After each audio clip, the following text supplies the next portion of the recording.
Join us on the program right now. I am very pleased to have with us the Assembly Majority Leader in the great state of Wisconsin. Representative Scott Suter is with us. And Representative, thank you so much for coming on the show tonight. Thanks for having me. A pleasure to be here. It's great talking to you, and I love the fact that we can say that right to carry passed out of the Assembly yesterday and is now going to Governor Scott Walker's desk. That's just fantastic news. It is amazing. It's almost surreal after a 16-year battle in our state. We got it to the governor's desk a couple of times, and unfortunately, it never quite made it, either because of the governor's veto or veto override. But now we are assured that this constitutional freedom is going to be restored, and as soon as the governor signs it, we'll start implementing concealed carry here in the great state of Wisconsin. And you guys passed a very strong right to carry bill. I mean, there are a lot of provisions in this bill that I know the NRA has been working around the country to implement, including restaurant carry and things of that nature. It is. It's a very, very strong bill. It does have training, and it has requirements for a license. But this is modeled directly after the success in Florida. And we had to fight back, even right up to the end. We had to fight back attempts to weaken it and attempts to, water it down significantly. But, thanks to the NRA, thanks to our Hunters' Rights Coalition and here in Wisconsin and many, many people, both inside the state and out, that just, demanded that this right be restored. We were successful, and it was a bipartisan success. And I can't thank the people who were behind the grassroots movement, calling their representatives, calling their senators. And I know for many it's been a 16-year battle, but we finally won. And as soon as the governor signs that document, we will finally restore our freedom that, was taken away a number of decades ago. You talk about the 16-year battle, and there were some pretty incredible moments over those 16 years, from the legislature being adjourned to prevent a vote from being cast, to the arm twisting we saw on two separate occasions from Governor Jim Doyle. And you look at the vote yesterday in the Assembly, and it was what, 62-28? Yes, actually, we had significant bipartisan support both in the state Senate and the state Assembly. So we had Democrats, Republicans, and Independents on board. And that shows how far we've come in 16 years. And this should have happened a long time ago, arguably. But I'm just very, very glad we've got it done. We have a very strong bill.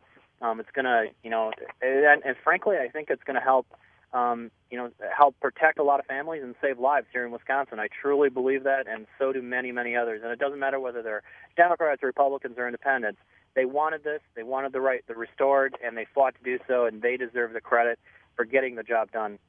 Absolutely. Now, I'm looking here at a column from the Milwaukee Journal-Sentinel, posted just a couple of hours ago, Representative, from Eugene Kane, who I guess is a columnist with the paper. Yes, he is. All right. Can I quote something? Because Mr. Kane doesn't appear to be too happy. No, he's not a big fan, but that's okay. He says, essentially, the concealed carry law is cotton candy legislation at its best.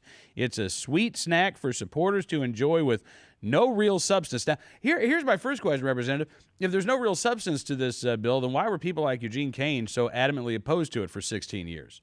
I'm not sure.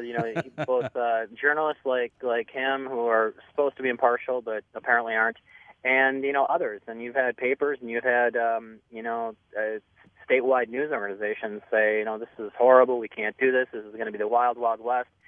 And there's some sour grapes out there, and this column is an example of some of those sour grapes. But they're going to find out exactly what we saw in Florida and what we've seen in 38 other states. It's good for families, it's good for security, it's good for safety, and it's going to make Wisconsin a safer place. And these are our best citizens, as you well know, that are going to be receiving these permits. And it is amazing to me that people like Eugene Kane refuse to look at the facts from other states, refuse to look at what actually is reality, and they can call it whatever they want, call it cotton candy. I call it freedom, and many of us call it this is a real battle for safety for our families and for our entire state and our entire nation. And look at what's happened in Florida. Look at what's happened in the other states. It is enhanced safety, and call it what you will, but this is a good thing for every single family in our state.